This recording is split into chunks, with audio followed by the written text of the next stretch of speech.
জাতীয় সংসদের প্রথম অধিবেশন বসবে এই নবনির্বাচিত সংসদের।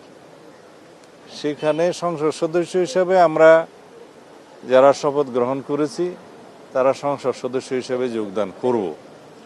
এর বাইরে সংবিধান সংস্কার পরিষদ নামে কিছু না থাকায় যারা তাদের সংস্কার পরিষদের সদস্য হিসেবে শপথ নিয়েছে সেটা তাদের নিজস্ব ব্যাপার, কিন্তু জাতীয় সংসদে তারা সেই হিসাবে অংশগ্রহণ করতে পারে না, শুধুমাত্র সংসদ সদস্যগণই অংশগ্রহণ করতে পারে।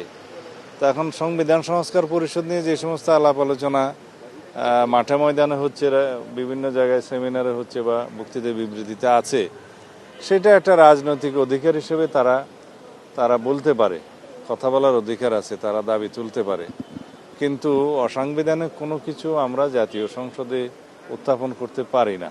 আমরা বলেছি যদি গণভোটের রায় অনুসারে সংবিধান সংস্কার পরিষদ গঠন করতে হয় সেটা জাতীয় সংসদে আলাপ আলোচনার মাধ্যমে এবং গণভোটের রায় কার্যকর করার মাধ্যমে করতে হবে, এবং সেই ক্ষেত্রে সংবিধানের সংশোধনী আনতে হবে।